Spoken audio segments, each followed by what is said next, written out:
The antiseptic smell was a dull knife scraping the inside of my nose. I was dying. I could feel life slipping through my fingers, one drop at a time, while I stared up at the ceiling. It was white, the same bone white as the dress Catherine wore the day she died. 3 years ago, a so-called accidental car crash. And me? The joke of the Shaw family, the kept man who'd married into money, the loser who lived off his brilliant CEO wife. All I could do was watch her face flash across the cable news cheering. I remember that morning perfectly. We'd had another fight. I'd knocked over her favorite vase. She was standing in the foyer, makeup perfect, ready for work. She'd given me a look that could freeze fire, her voice stripped of all warmth. "Luke, is causing trouble the only thing you're good for?" The words skinned me alive. I bristled like a cornered animal, spitting back the first cruel thing that came to mind. "Yeah, that's me. The screw-up. Are you happy now?"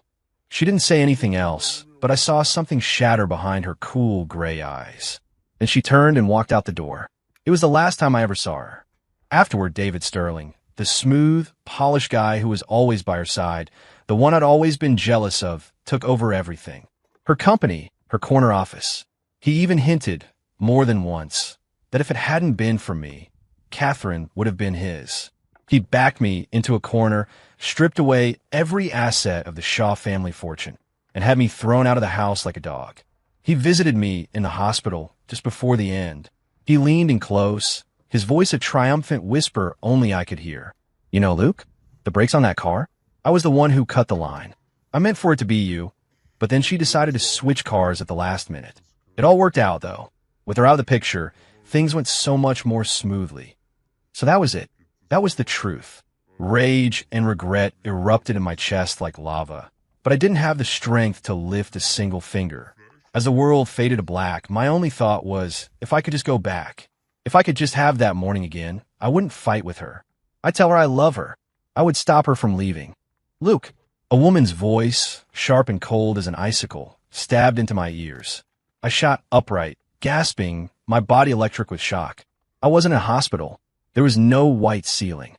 I was on the sofa in our apartment, the one that had always felt more like a museum than a home. The lights were bright, and the air carried her signature scent, an aloof mix of expensive perfume and quiet distance. Catherine Shaw was standing right in front of me. She wore a tailored power suit, a leather briefcase in one hand, her brow furrowed in irritation. And on the floor between us lay a pile of shattered porcelain, her favorite vase. I looked down at my hands. They were whole, strong. I touched my face, no gaunt, papery skin of a dying man. The digital clock on the wall displayed the date, September 15th, 2021, the day before the crash. I was back. A tidal wave of joy and terror crashed over me. I stared at that face, so familiar and yet so foreign after 3 years, at those cool gray eyes, and a lump formed in my throat. I almost burst into tears. She was alive. She was right here. Are you just going to stare into space? You want to start another fight? Catherine's voice grew sharper when I didn't speak. "Luke, is causing trouble the only thing you're good for?" The old me, the me from my last life, would have felt his worthless pride ignite and would have lashed out. But hearing it now, it wasn't just an insult. Underneath the ice, I heard a deep, bone-weary exhaustion. She wasn't just angry at me. She was profoundly, utterly disappointed in me. I got up from the sofa. I didn't look away like I usually did. I met her gaze and held it. She shifted, a flicker of unease in her eyes. I took a step toward her. "What are you doing?" she asked, taking a wary step back. I didn't answer. I just knelt and began picking up the broken pieces. I moved slowly, carefully, as if I were handling priceless artifacts instead of trash. Catherine froze. In all our years of fighting, I'd either given her the silent treatment or stormed out. I'd never once cleaned up a mess I'd made. I placed the last shard in the wastebasket and stood up, walking over until I was standing directly in front of her. She was tall, and in her heels we were almost eye to eye. I was close enough to smell the clean, crisp scent of her hair. "I'm sorry," I said. My voice was rough, trembling with the aftershock of coming back from the dead. Her body went rigid. Her perfectly sculpted eyebrows drew together as she tried to figure out what new game I was playing. I looked straight in her eyes and said, slowly and with absolute sincerity. And one more thing. Tomorrow, don't drive to the South Side Project. The confusion in her eyes deepened. What are you talking about? Take my car. I'll drive you, I said. With that, the flicker of surprise on her face vanished, replaced by pure, undisguised scorn. A cold smile touched her lips, as if I just told the funniest joke in the world. Your car? Luke, are you serious? That beat-to-hell Civic that's one pothole away from a junkyard. She paused, her gaze raking over me like a blade. Stop messing around. I don't have time for these stupid games. She turned her back on me and started toward her bedroom. I knew she didn't believe me. In the entire world, she was the person who believed in me the least. But this time, I wasn't letting her go. The instant she turned, I reached out and grabbed her wrist. It was cool and delicate, like polished marble. A tremor went through her.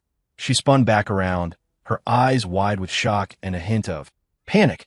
In 3 years of marriage, other than our disastrous wedding night, I had never touched her so boldly. An Arctic river flowed between us. Luke, let go of me, she hissed, her voice a mix of anger and embarrassment. I didn't. I held on with all my strength, as if letting go would mean losing her all over again, watching her vanish from my life like smoke. Catherine, I said, my voice unsteady with emotion. Just trust me this one time. Tomorrow, please, let me drive you. My eyes held none of their usual weakness. There was only a raw, desperate certainty she had never seen before. She stared, thrown off balance, her struggles weakening. In the silence of the living room, the only sound was the pull and push of our breathing.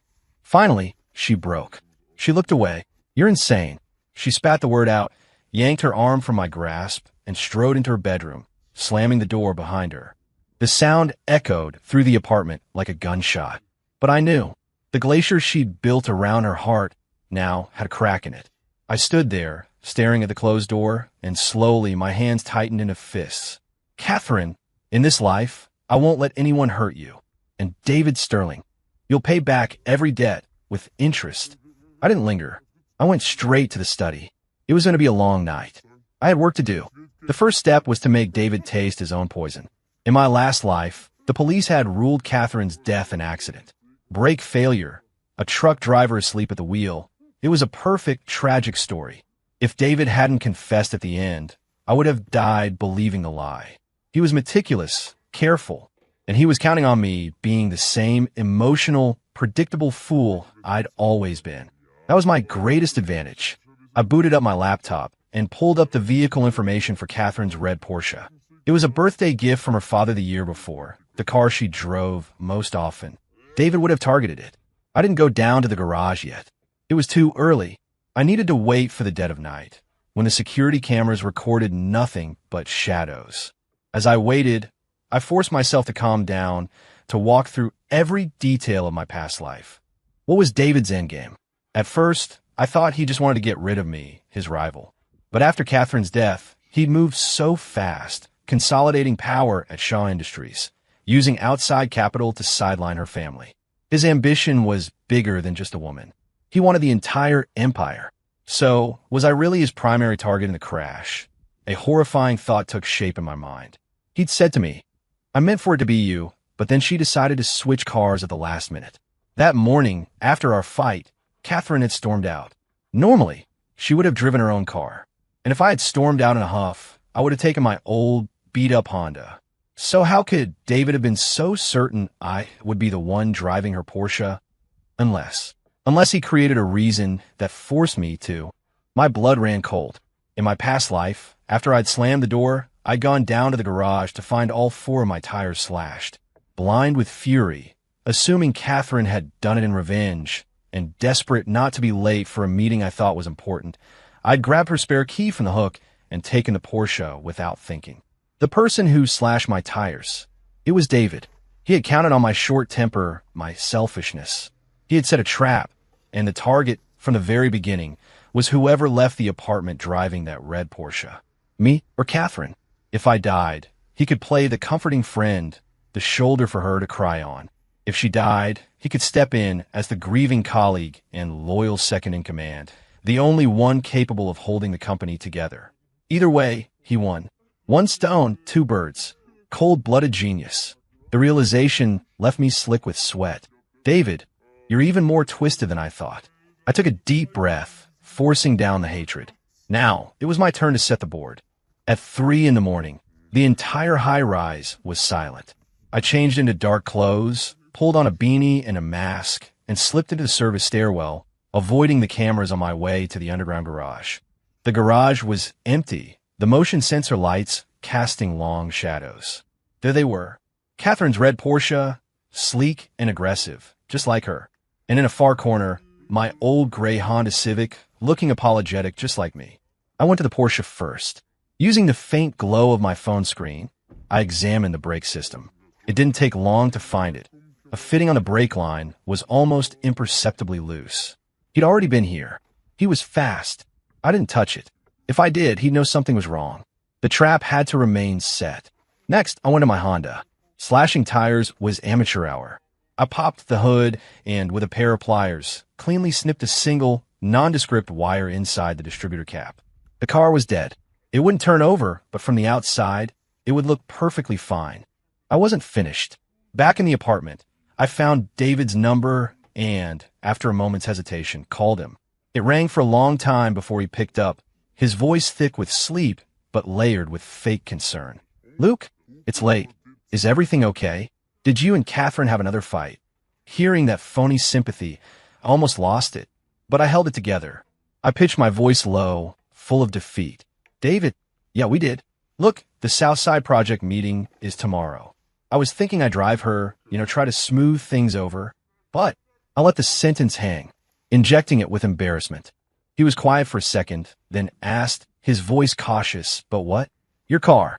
Acting up again. Yeah, I grunted. It won't start. No idea what's wrong. And we have to leave first thing.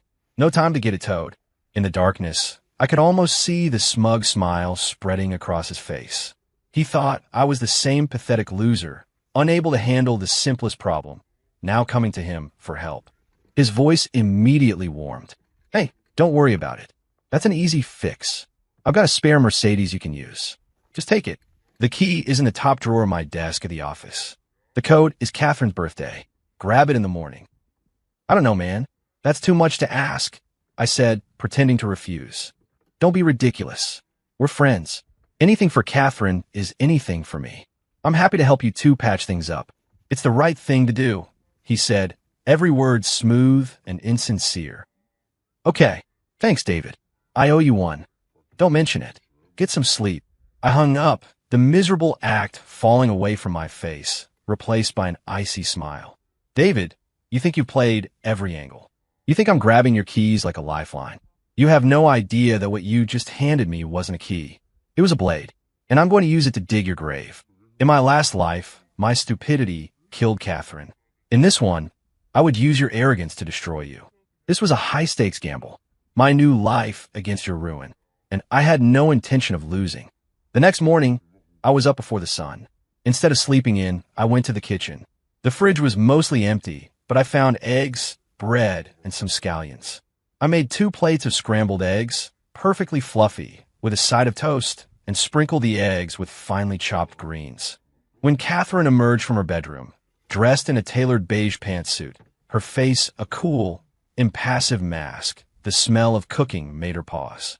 She saw the 2 plates on the dining table, and a flicker of surprise crossed her face. In 3 years of marriage, it was the first time I'd ever made her breakfast. You. She started to say something, then stopped, pulling out a chair and sitting down. I placed a fork next to her plate. Eat up before it gets cold. She picked up the fork and ate in silence, taking small, elegant bites. Even eating something as simple as scrambled eggs, she looked like royalty. Halfway through the meal, she spoke without looking up. Why exactly should I listen to you today? I knew what she was asking. I took a sip of my coffee, the warmth spreading through my chest. I looked at her, because I'm your husband. Her hand tightened on her fork. She didn't say another word. We finished the meal in silence. She ate slowly, but she finished every bite. Afterward, she picked up her purse and car key from the counter. I'll get the car from the garage. Meet me at the entrance. She still wasn't giving in. I didn't argue. I just nodded. Okay. She gave me a look that said, good, you know your place, and clicked out the door at her heels. I followed a few steps behind. A few minutes later, an infuriated shout echoed up from the garage. What is going on? I walked down the ramp to see her squatting beside her red Porsche, a look of sheer disbelief on her face. The front left tire was completely flat, a shiny nail sticking out of the rubber. Looks like you got a flat, I said, stating the obvious. The nail was, of course, my addition from the night before. If you're going to put on a show, you commit to the part. Catherine stood up and stomped her foot, a rare crack in her composure that I found strangely endearing. Now what? If we call a car service and have the driver meet us, we'll be late. She glanced at her watch, her brow tight with anxiety. I pulled out my phone and showed her a picture of my Honda with its hood up. Mine's dead too. Won't start. Her expression darkened completely. She stared at me, her eyes full of suspicion, as if to say, "Did you orchestrate all of this?" I met her gaze without flinching. "Now," I said, looking her straight in the eye, "we have only one option. We take the car I got." "The one you borrowed?" She shot back. I pressed the unlock button on the key fob in my pocket. Across the garage, the lights of a black Mercedes S-Class flashed twice. Catherine's eyes widened slightly. She recognized the car. It was one of David's. You asked him for it."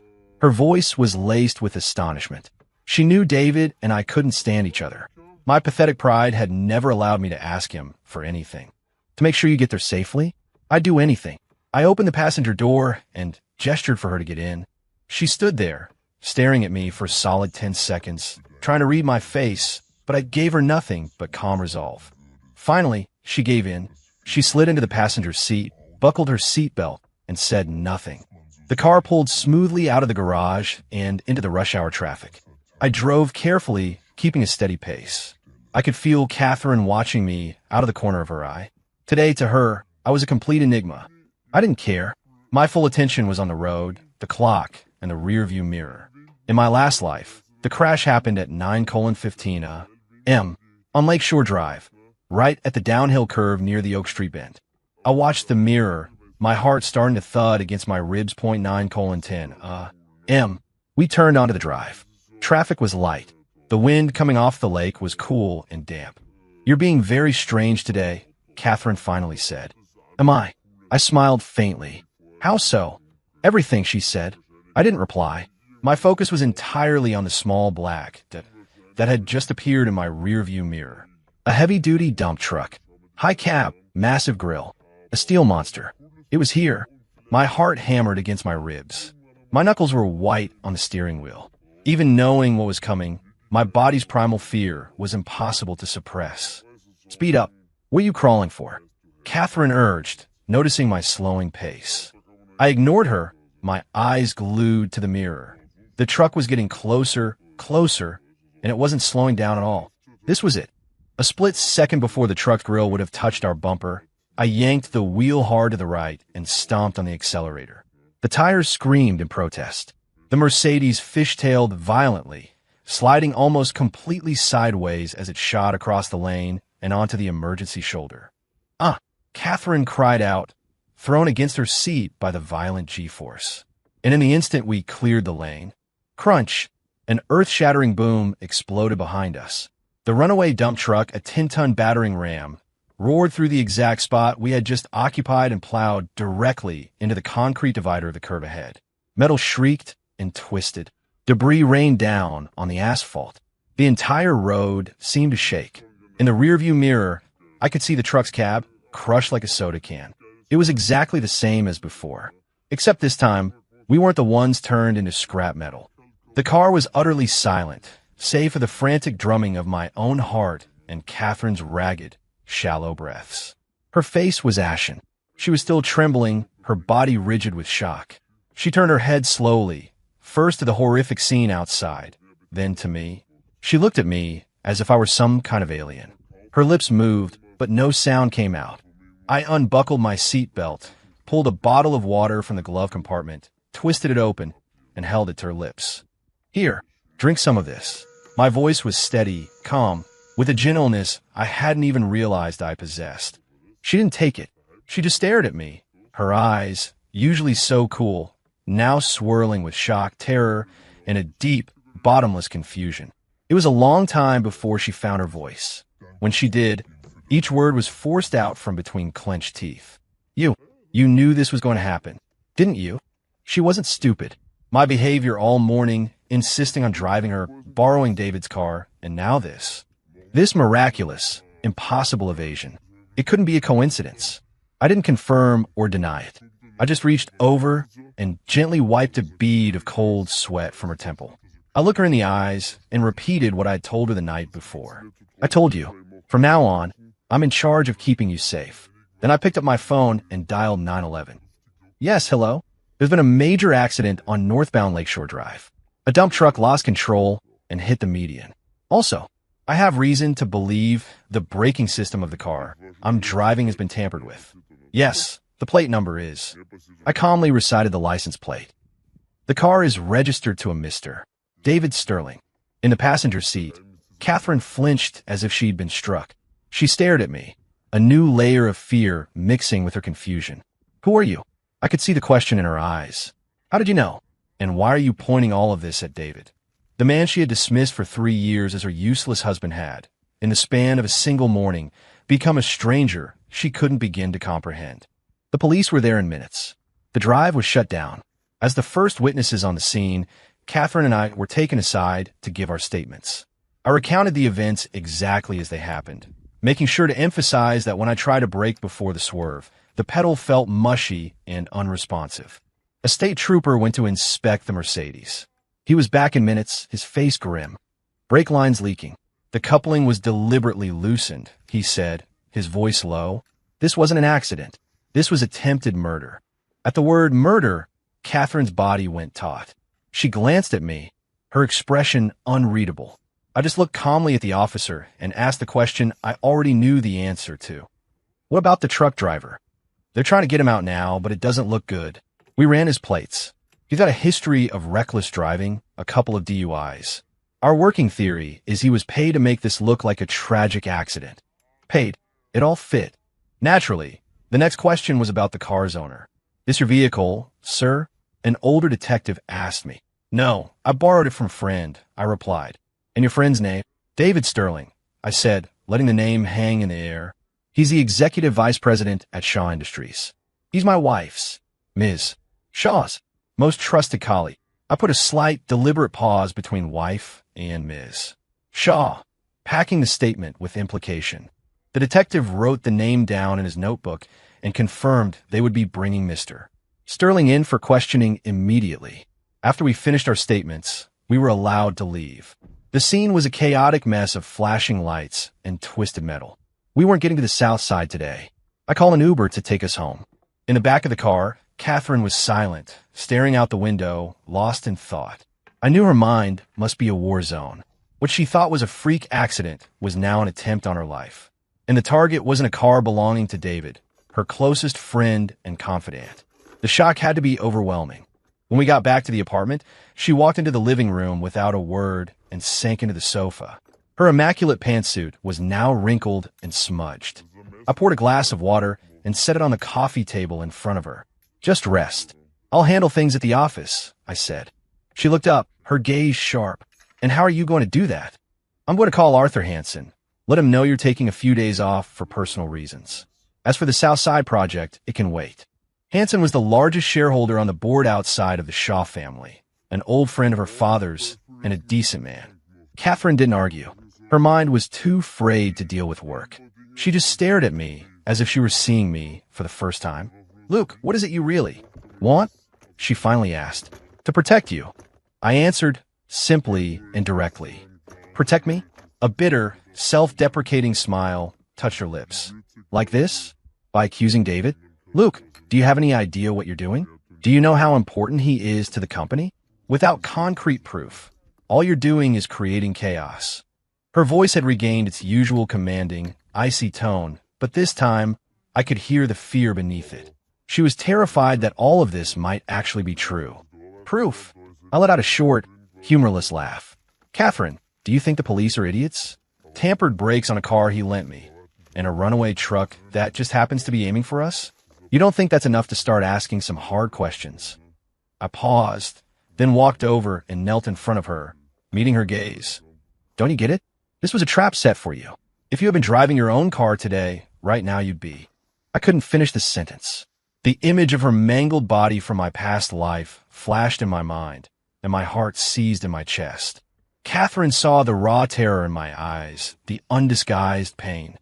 The icy armor she wore finally began to crack and fall away. She opened her mouth to say something, but closed it again, looking away. I'm tired. I need to rest, she whispered, closing her eyes. I knew she had heard me. The collapse of a deep-seated trust takes time to process. I left her there, went out onto the balcony, and dialed Arthur Hansen's number. With a calm, steady voice I didn't know I possessed, I explained what had happened. I left out the attempted murder part, simply saying there had been a serious accident and Catherine was badly shaken and needed a few days to recover. Hansen was shocked, peppering me with questions about her condition. After I reassured him, I changed the subject. Arthur, there's something I need to ask you, as a personal favor. Anything, Luke. You name it. The Lincoln Yards bid. Is the company moving forward with David's Apex Tower proposal? The Lincoln Yards development was the company's flagship project for the second half of the year. In my last life, this project was the trap David had used to cripple Shaw Industries, paving the way for his takeover. The core of that trap was his seemingly perfect Apex Tower proposal. Hansen was surprised by the question. Yes, it's already been approved by the board. We're just waiting for Catherine's final sign-off. Arthur, I'm begging you. Before Catherine gets back, you have to shell that proposal. Don't let anyone move forward with it, I said, my voice dead serious. Why? I've seen the plan. It's solid. The market analysis is excellent. Luke, I know you and David don't get along, but this isn't the time for personal feelings. This isn't personal, I said, my voice dropping. Arthur, that proposal is a time bomb. It's a trap big enough to sink the entire company. The line went silent. I knew my word alone wasn't enough to convince a veteran like him. I had to give him something big. Arthur, do you remember 3 years ago when you wanted the company to invest in that startup, Ethereum AI? He sighed. Of course I do. The board shot down. A year later, they landed a defense contract, and their stock went up 20-fold. If we got in on that, Shaw Industries would be in a very different place today.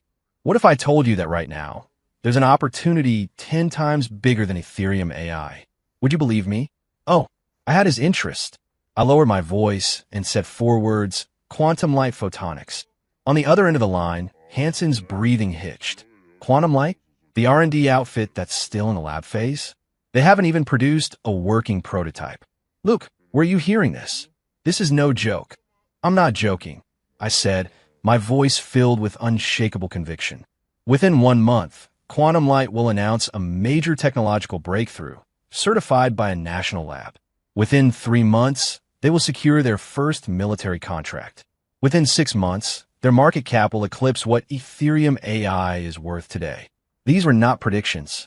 They were memories. In my past life, I'd read about their meteoric rise in the business section, another story of a fortune I'd missed. Now, that memory was my most powerful weapon. Hansen was utterly silent. He wasn't doubting me anymore. He was processing the sheer, terrifying accuracy of the information I'd just given him. After a long moment, he spoke, his voice low and heavy. Luke, what is it you want? I want to make you a deal, I said, glancing back at Catherine's silhouette in the living room. You help me delay the Apex Tower proposal for 1 week. Just 1 week. In that time, I will deliver a new proposal. If my plan doesn't satisfy you and the board, or if what I said about quantum light turns out to be false, I will voluntarily sign over all my claims to the Shaw family assets, divorce Catherine, and walk away with nothing. It was an insane bet, but it was the only way to get him to commit. The silence on the line stretched on. I could almost hear the gears turning in his head. Finally, he spoke, his voice firm. All right, you have a deal. 1 week. Luke, I hope for Catherine's sake and the company's that you aren't bluffing. Don't worry, I said. I'm not. I hung up the phone and let out a long, slow breath. The first piece was on the board. I walked back into the living room. Catherine had opened her eyes at some point and was watching me. Her expression was complicated, a mix of curiosity, doubt, and something else I couldn't quite name. You were just on the phone. With Arthur Hansen? She asked. I was. What did you tell him? I told him, I said, walking over to her, that I'm going to take back everything that belongs to me and everything that belongs to you. Her eyelashes fluttered. She said nothing. I knew the events of the day had completely shattered her perception of me. A glacier doesn't melt in a day, but for the first time, I could see the fire burning underneath. And for now, that was enough. The next 2 days passed in an unnerving quiet. Catherine didn't go to the office. She stayed in her bedroom. I left her alone, knowing she needed space to process the betrayal and reevaluate everything she thought she knew about David and about me. I, in turn, locked myself in the study. Fueled by coffee and adrenaline, I barely slept. Memories from my past life replayed in my mind like a high-speed film. My goal wasn't just to avert the disaster of the Lincoln Yards project. It was to use this crisis to reverse the company's decline and establish myself as a voice they had to respect. I needed a new proposal, one so revolutionary, so visionary, that it would make David's meticulously crafted Apex Tower plan look like a child's drawing. In my last life, the Apex plan had won the bid because it catered to the market's obsession with luxury condos and high-end retail. But shortly after, the city announced a new urban development plan focused on green spaces and tech infrastructure. The Apex project became a square peg in a round hole, a financial black hole that nearly bankrupted Shaw Industries. David had used that turmoil, leaking data to competitors, to bring the company to its knees. This time, there would be no trap. My proposal would leapfrog the luxury condo phase entirely and aim directly at where the city would be in 5 years. The carbon-neutral smart community. At the time, the concept was pure academic theory, something you'd find in a white paper, not a boardroom. It sounded like science fiction, but I knew it was the future. I integrated photovoltaic building materials, sponge city water recycling, IoT smart home networks, automated delivery drone systems. All the technologies that would explode in the coming years, I wove them into a single cohesive vision. This wasn't a proposal. It was a prophecy. After 2 days and 2 nights, as I typed the last word, the sky outside was beginning to lighten. I dragged my exhausted body out of the study. The apartment was dark and silent. As I passed Catherine's room, I noticed her door was ajar, a sliver of light spilling out from her bedside lamp. On impulse, I pushed the door open. She was asleep, slumped over on her bed, still in her loungewear. The lamp was on, and a half-finished glass of milk sat on the nightstand. Even in sleep, her brow was slightly furrowed. Seeing her like that, peaceful and unguarded, my heart softened. For 3 years we'd lived under the same roof as strangers. How long had it been since I just watched her sleep? I moved to turn off the light. As my hand reached for the switch, her eyes shot open.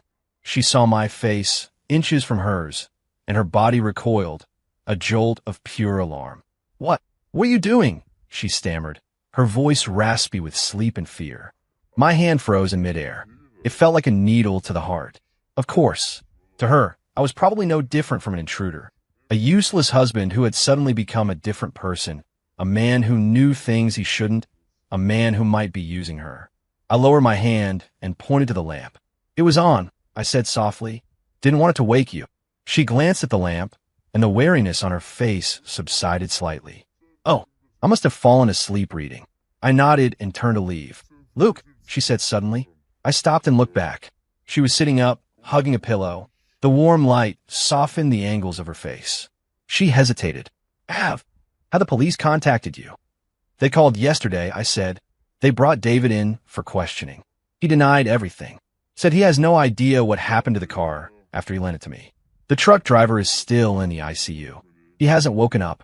It was what I expected. David was too careful to leave a paper trail." Her face fell. A part of her, I realized, was still hoping this was all a terrible mistake. "Luke," she said, looking up at me, "are you absolutely sure that it was him? Who else could it have been?" I asked. My voice was flat, devoid of anger. It was simply a statement of fact. She fell silent. He was the only one with the motive, the means, the sheer cunning to pull off something so elaborate. "So what are you?" She bit her lip. "What are you going to do? Without proof, we can't touch him." "Who said we don't have proof?" I looked at her and smiled. "Where is it?" "He's going to give it to us himself. Very soon." In my past life, after David had taken over, he'd gotten drunk and bragged to a subordinate about his perfect one stone, two birds plan.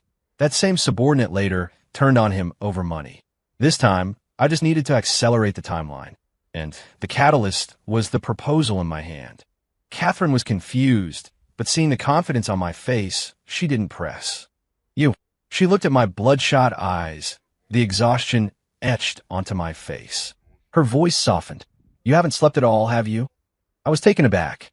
I hadn't expected the concern. I'm fine. The light in the study has been on all night, she said quietly. My heart skipped a beat. She had been paying attention. I was working on something.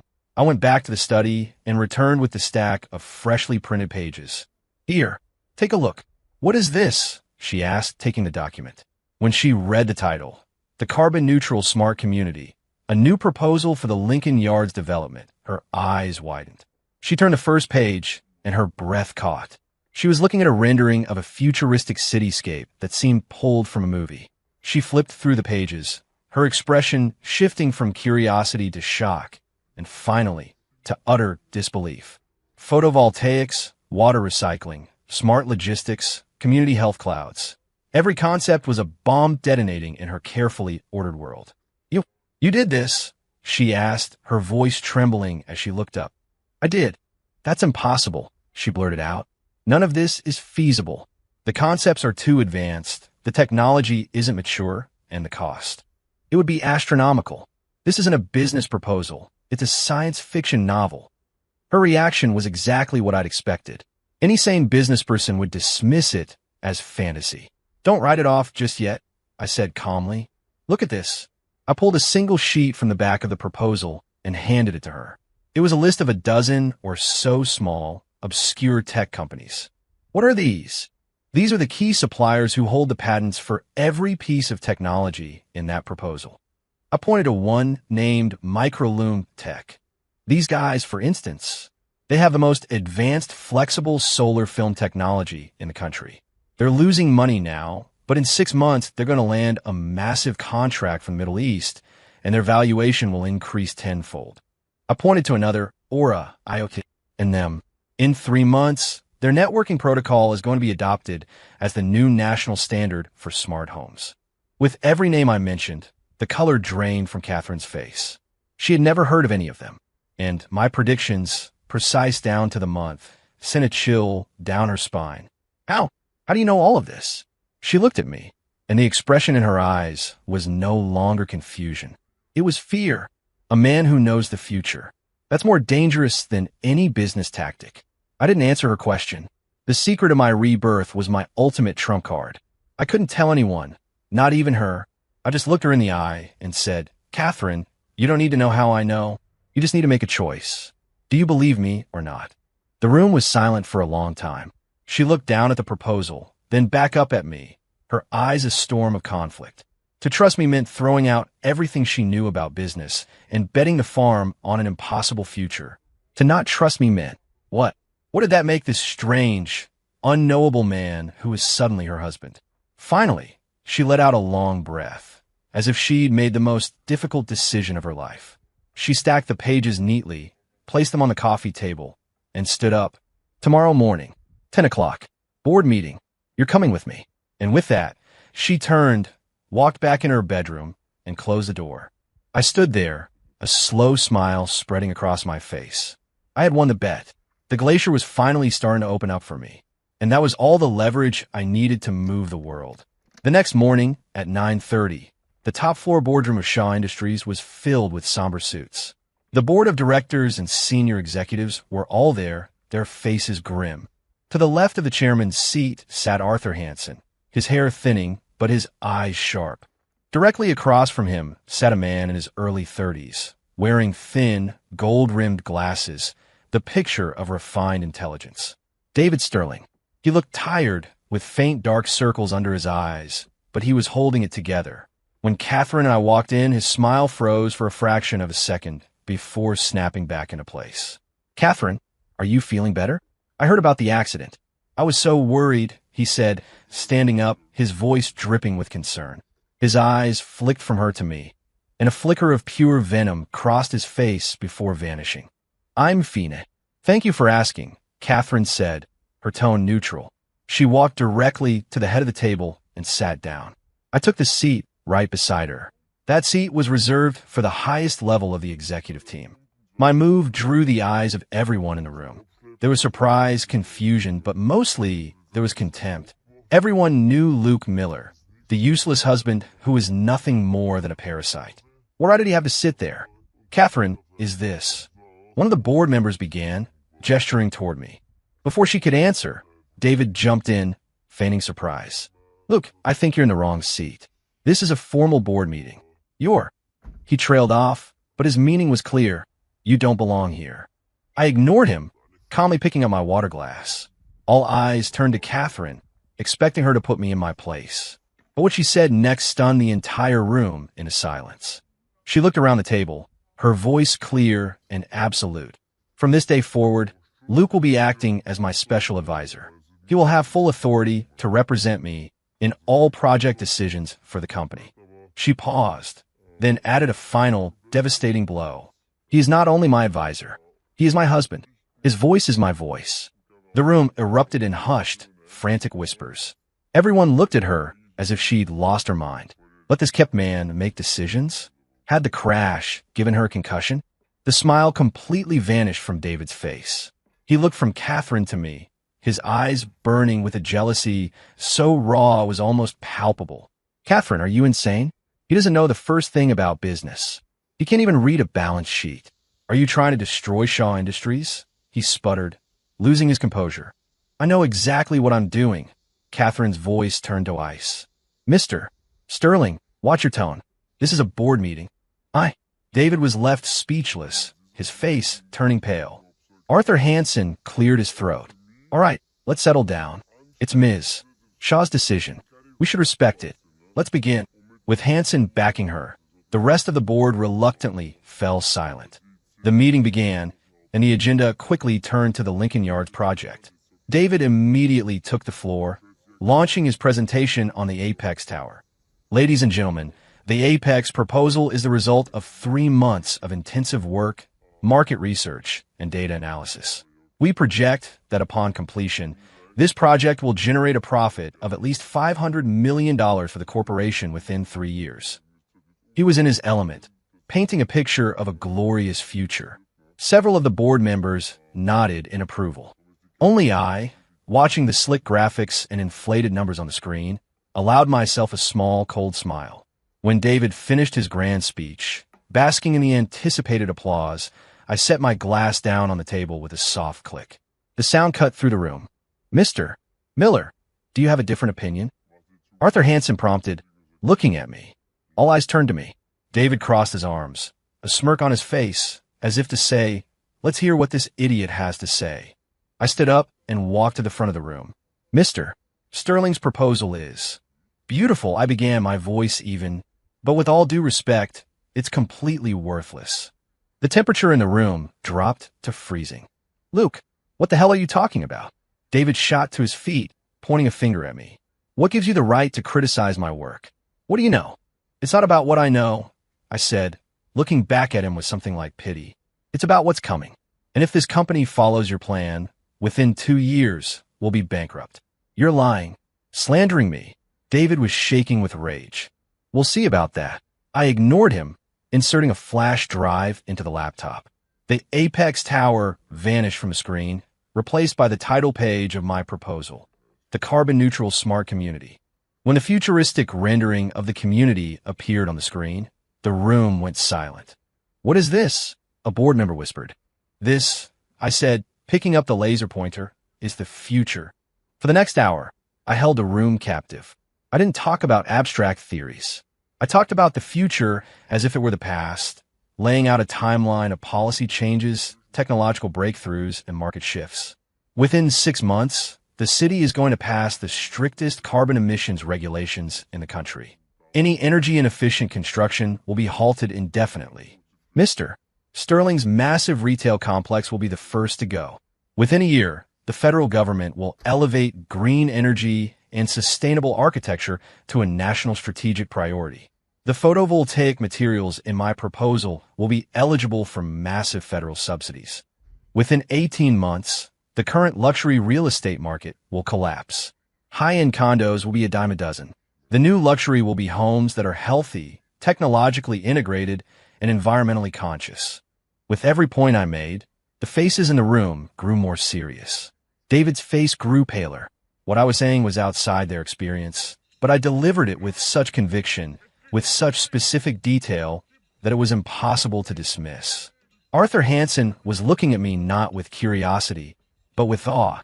My predictions aligned perfectly with the logic behind the rise of quantum light photonics. When I finished, the boardroom was dead silent. Everyone was staring at me as if I were a creature from another planet. They couldn't understand how this man, this nobody, could see so far ahead. Nonsense. It's all nonsense. It was David, a cornered animal making his last stand. Carbon neutral? Smart communities? These are empty buzzwords. The policies you're talking about are fantasy. And those little companies you mentioned, no one's ever heard of them. You're a charlatan, Luke, a snake oil salesman. He turned to the board, desperate. Don't listen to him. He's a lunatic trying to ruin this company. But this time, no one backed him up. The board members were all looking down, calculating. My plan was audacious, but the future it promised was intoxicating. If even half of what I said was true, it wasn't just a project. It was a gold mine. Then Catherine spoke. Her voice was quiet, but it cut through the tension like a knife. My decision is final. We are moving forward with Luke's proposal for the Lincoln Yards project. David staggered as if he'd been physically struck. Catherine, you can't. She didn't even look at him. She stood up and walked to my side. Then, in front of everyone, she did something that left the entire room speechless. She reached out and gently straightened my tie. The gesture was small, intimate, and in her eyes, there was a look I had never seen before. Pride. She looked out at the stunned faces and spoke, her voice ringing with authority. Allow me to reintroduce him. This is my special advisor and my proxy in all decisions. He is also my husband, Luke Miller. At that moment, a ray of sunlight cut through the blinds, illuminating the two of us. I saw a faint blush on her cool, beautiful face, and I knew. The glacier that had stood between us for 3 years had finally, truly begun to melt. David Sterling collapsed back into his chair, his face the color of ash. He had lost, utterly and completely. The board meeting ended. My proposal was approved, thanks to Arthur's staunch support and Catherine's iron will. But it came with a condition, one I suggest to myself. A bet. We had 1 month. If in 1 month, my first prediction, the quantum light breakthrough, did not come to pass, the proposal would be voided. I would resign and relinquish any and all claims to the Shaw family fortune. It was a gambit designed to force their hand. As we left the boardroom, David trailed behind the others like a ghost, his eyes fixed on me, burning with a hatred that promised revenge. I knew he wasn't done. A cornered snake is the most dangerous kind, and that was exactly what I was counting on. Back in the president's office, Catherine dismissed her assistant and made me a cup of tea herself. It was the first time I had ever been inside. The decor was minimalist, cool, and efficient, just like her. How did you do that? She asked, setting the cup down in front of me. All of that in the meeting. Do what? I asked, playing dumb. Don't play dumb. She rolled her eyes, but for the first time, it was playful, not dismissive. The policy changes, the information about those companies. Where did you get it? I sipped the tea. If I told you I could see the future, would you believe me? I said, half joking. She just gave me a flat look. Be serious. I'm being serious. It's a trade secret, I said with a smile. The truth of my rebirth was a secret I had to keep. I didn't want her to see me as a freak. She let it go. Are you sure about this? 1 month. Quantum light. Will it really happen? Her voice was tinged with worry. The future of her family's company was riding on this. Don't worry. I put down my cup and covered her hand with mine. It was still cool to the touch, but this time she didn't pull away. I would never gamble with you, or with our future. A faint blush colored her cheeks. She gently pulled her hand back and took a sip of her own tea, trying to hide her fluster. So what's your next move? She asked, all business again. David, you won't just give up. I know, I said, leaning back. I know exactly what he's going to do, which is, he's going to make a desperate, last-ditch play, I said with a cold smile. He lost the board's confidence, and he's been sidelined from the biggest project in the company's history. His only hope now is to prove that my plan is a fantasy and that I'm a fraud. I ticked off the points on my fingers. To do that, he has 2 options. 1, Wait a month and pray quantum light fails. He's not that patient. 2. Find a fatal flaw in my proposal. Catherine frowned. Is there a flaw? Of course, I admitted. A huge one. What is it? She asked, alarmed. Money, I said. The initial capital investment required for my plan is astronomical. Acquiring stakes in all those startups, buying the land, the materials. We couldn't afford it even if we liquidated every asset Shaw Industries has. That was the board's biggest reservation. Catherine's face grew grim. So I cut her off, a slow smile spreading across my face. David is going to attack us there.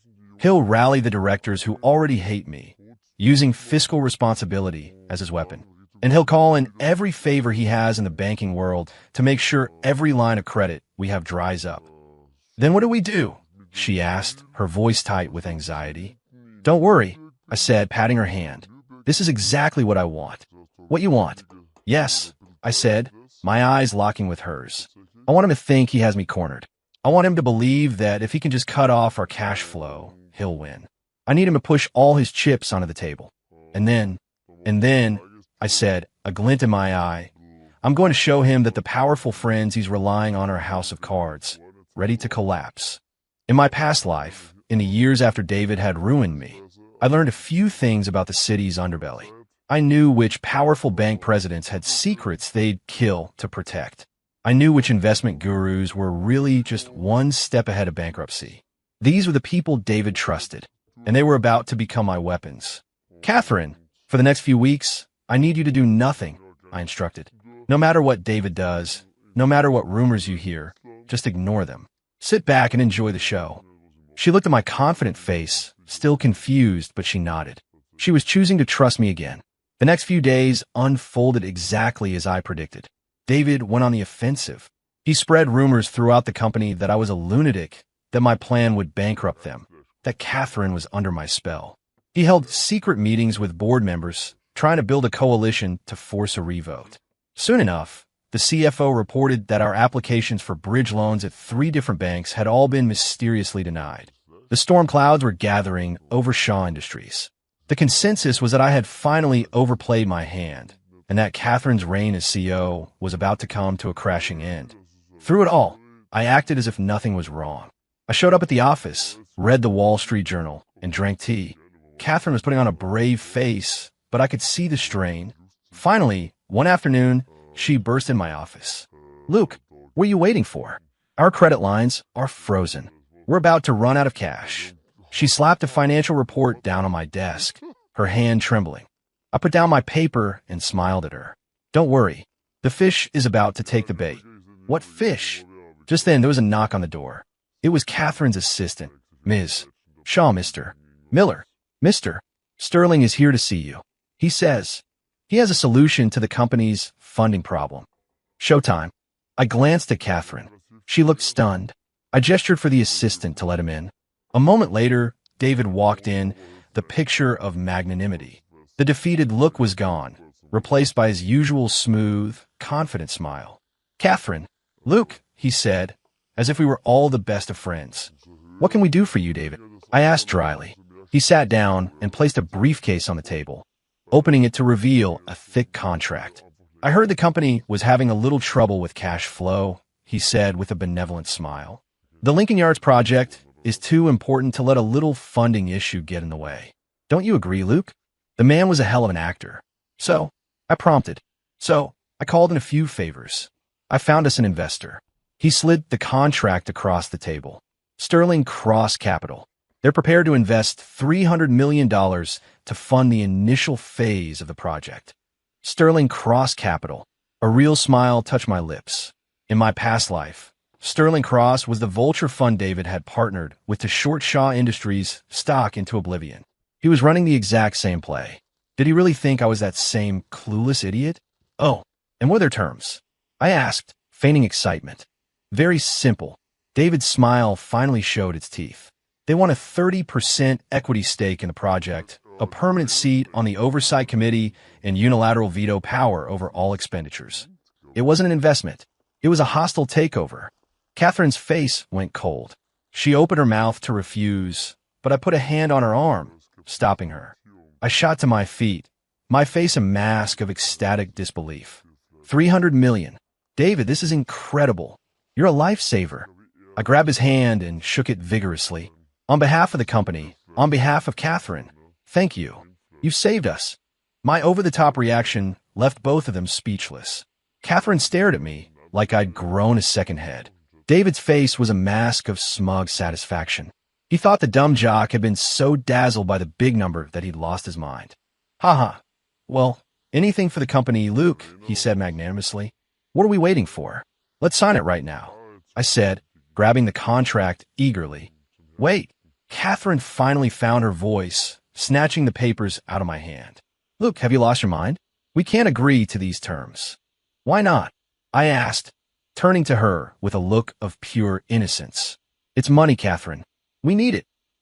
She was so angry she was speechless. David, enjoying the show, chimed in. "Catherine, I think Luke has a point. Under the circumstances, getting the funding is the most important thing. The terms, well, everything is negotiable." "Exactly. We can negotiate," I chimed in. Catherine looked from my eager face to David's smug one and sank back in her chair, pressing her fingers to her temples.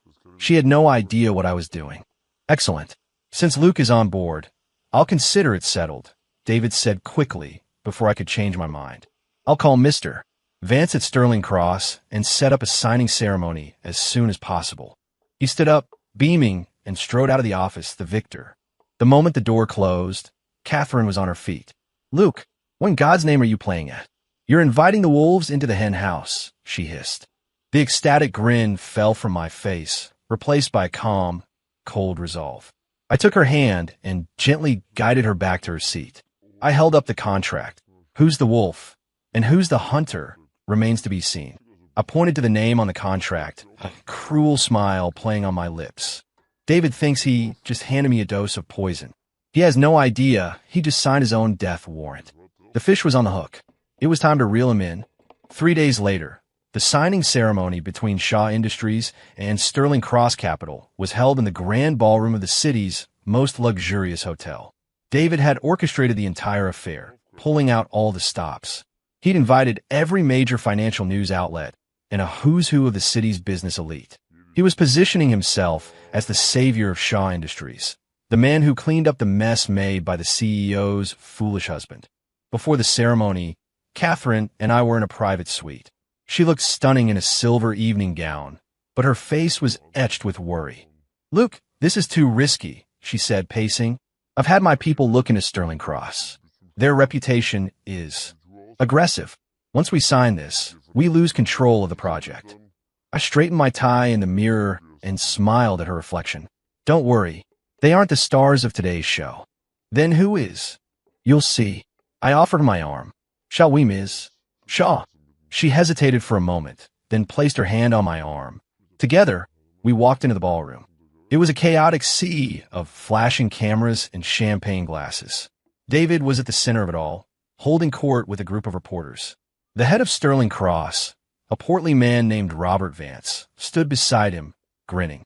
When David saw us, he strode over. "Catherine, Luke, there you are. Robert was just asking about you." "Ms. Shaw, pleasure.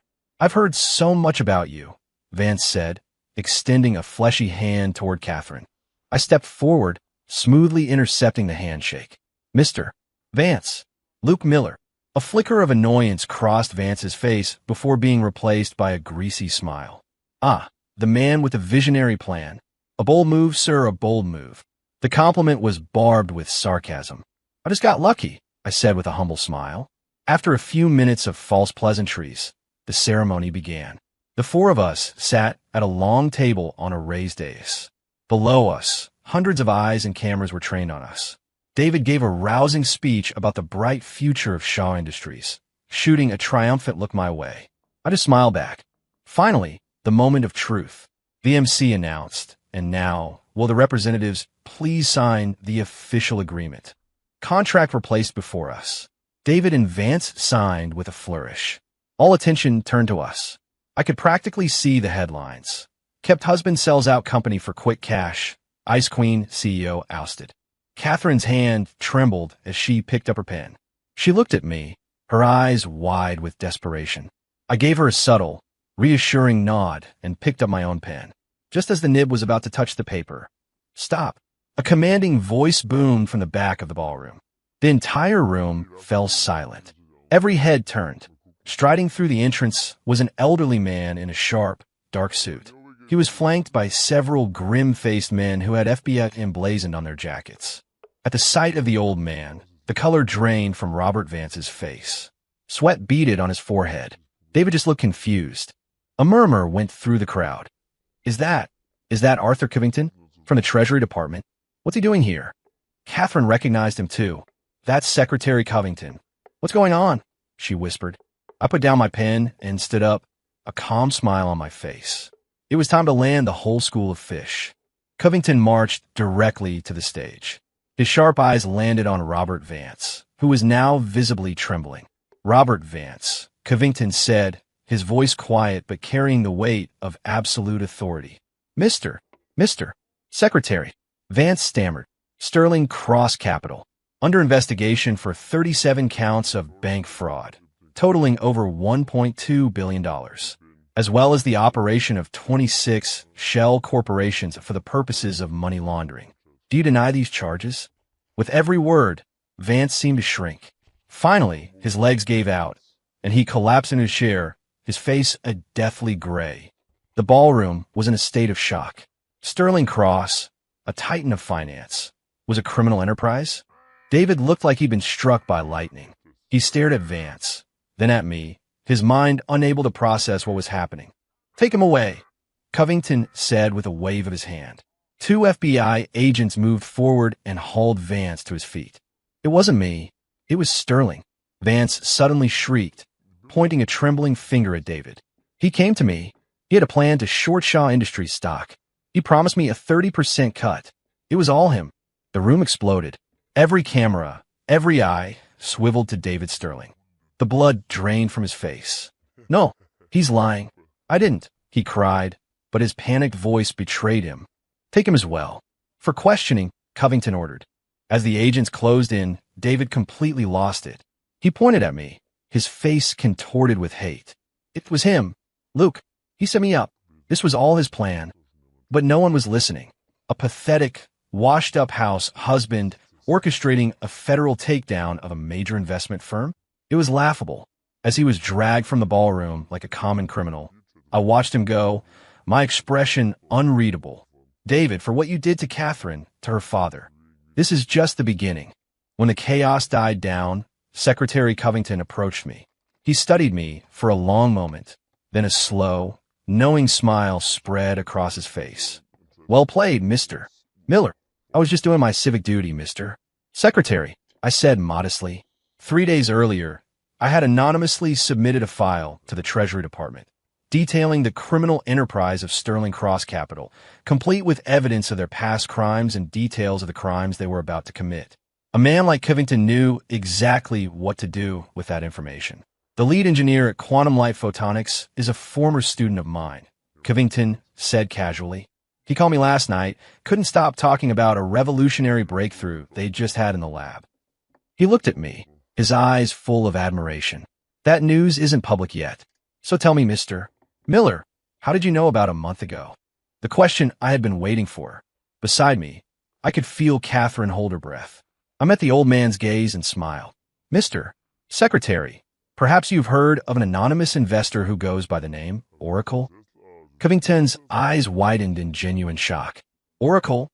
The ghost trader who netted $10 billion shorting tech stocks 6 months ago?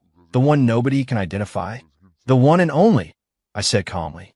It was a lie, of course, but it was a necessary one. I needed a legend, an identity that could explain the impossible.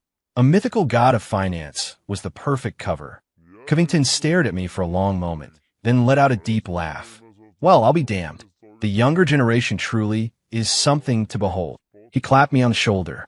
"Shaw Industries is lucky to have you, son." With that, he turned and left. And beside me, Catherine was frozen solid, staring at me as if I had just sprouted wings. The legendary, mysterious Oracle was her useless husband. The world had gone completely mad. The story of that day became the stuff of legend in the city's financial circles. David Sterling and Robert Vance were facing a mountain of federal charges. And Luke Miller, the man everyone had written off, was suddenly the most enigmatic and powerful man in town. Was I the heir to a secret fortune? A government agent on a deep cover assignment? The most popular theory was that I was, in fact, the ghost trader Oracle. I never confirmed or denied any of it. Mystery was my best defense. The crisis at Shaw Industries was over. The board now looked at me with a mixture of fear and reverence. Banks that had denied us loans were now begging for our business. And, just as I predicted, Quantum Light announced their breakthrough, sending their stock into the stratosphere and making Shaw Industries an obscene amount of money overnight. Everything was going perfectly, except for my wife. On the car ride home, she didn't say a word. She just kept stealing glances at me, her expression a whirlwind of shock, awe, curiosity, and, was that hurt? The moment we walked through the door, she cornered me. Are you really Oracle? She demanded, her voice small. Do you want me to be? I countered. Just answer the question, she snapped, with a hint of a pout I'd never seen before.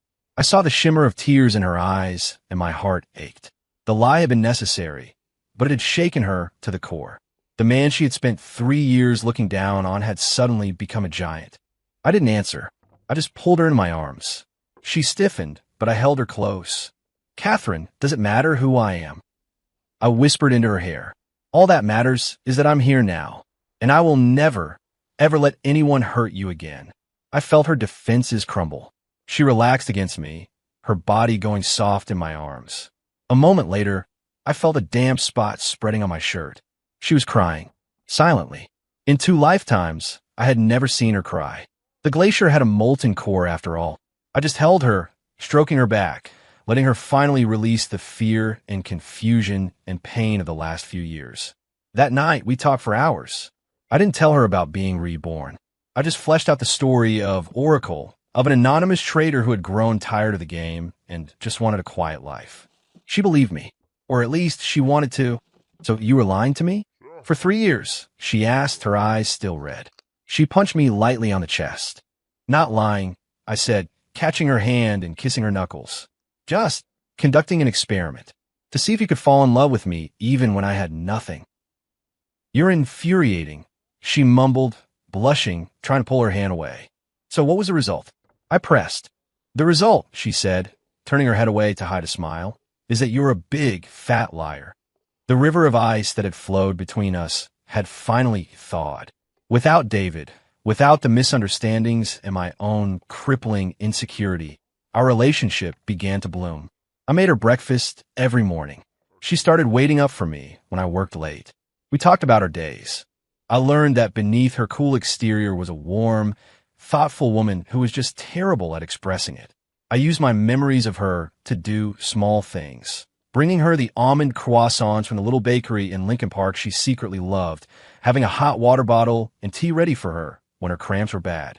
I even got her a hypoallergenic ragdoll cat, which she named Marshmallow and pretended to find annoying, but secretly cuddled every night.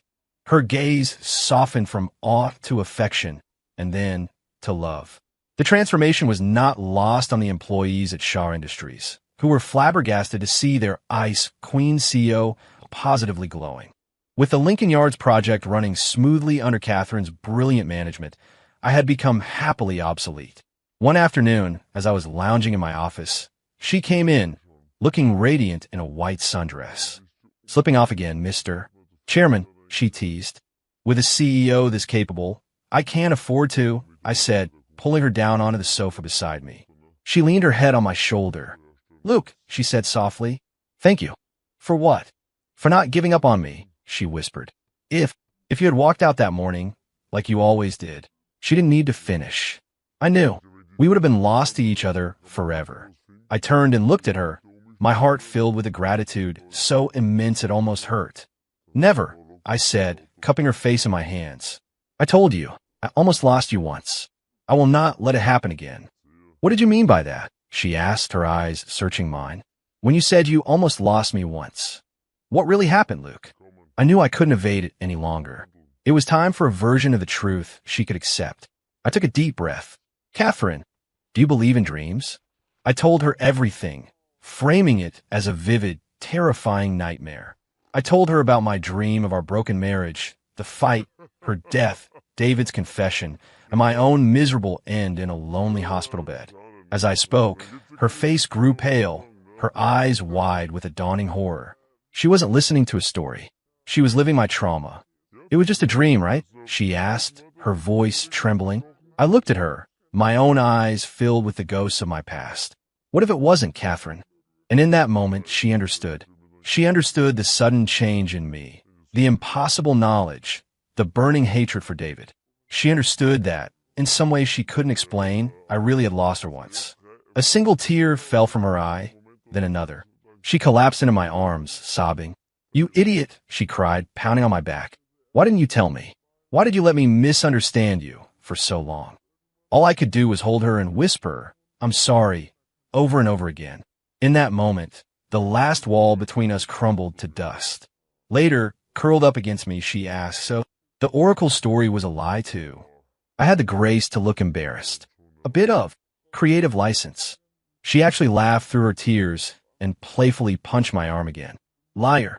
I promise," I said. "It's the last lie I'll ever tell you." We thought that was the end of the secrets. We were wrong. A week later, a call came from the police department. "Mr. Miller, we have a development in the David Sterling case." During interrogation, he confessed to something else. He said that 3 years ago, the death of your father-in-law, Chairman Shaw, it wasn't an accident. The world went silent. Catherine's father had died in a hiking accident, a tragic fall. It was his death that had forced a young, grieving Catherine to take over the company. And now they were telling me it was murder. I looked at Catherine. She had heard. The color drained from her face, leaving it a mask of pure, desolate white. At the police station, we watched David through the one-way glass. He was a hollowed-out shell of the man he'd been.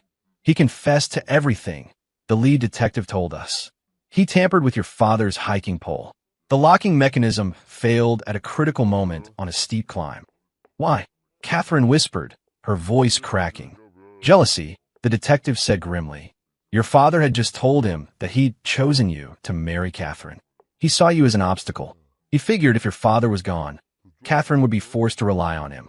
He could take over the company, and then, eventually, take her too."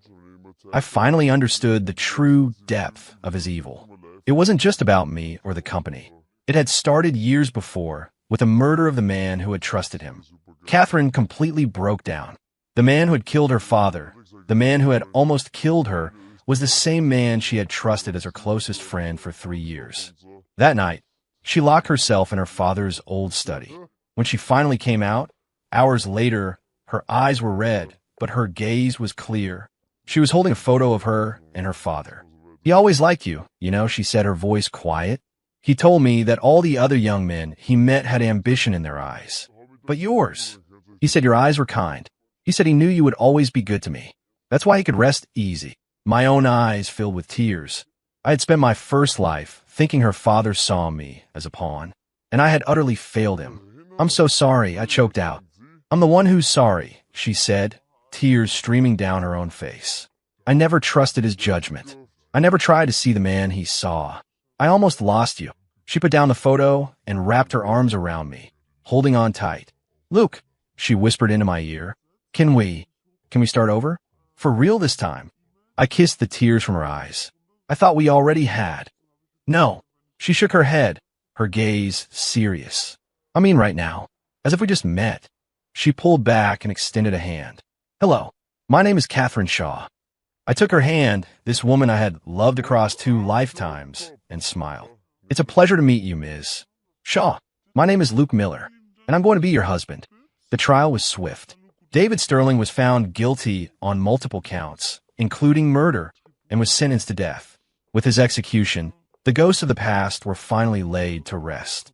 Shaw Industries, under our joint leadership, became a titan not of real estate, but of technology, as I used my knowledge of the future to guide us into new, thriving markets. But more importantly, we found a quiet, simple happiness. We worked together, we came home together, we took walks on the weekends. We lived a life. On the 3rd anniversary of her father's death, we stood before his grave. She leaned her head on my shoulder. "Dad," she said softly, "you were right about him. He's even better than you thought. I'll take care of her, sir, I promised silently, for the rest of this life and the next. On the way home, as the sun set, Catherine turned to me. Luke, I think I want to have a baby. I was so overcome with joy I could barely speak. She laughed at my goofy grin. What are we going to tell our kids, anyway? That their dad is a time traveler or a con artist who got lucky? I thought for a moment. I'll tell them, I said, pulling her close, that their dad is just a normal guy who loved their mom so much. He performed a miracle. She looked up at me, her eyes shining. Then she rose on her toes and gave me a soft, lingering kiss. It tasted of sunlight and of a future we had earned, a future that was finally ours. Love, I realized, was the only magic powerful enough to bend time itself. End.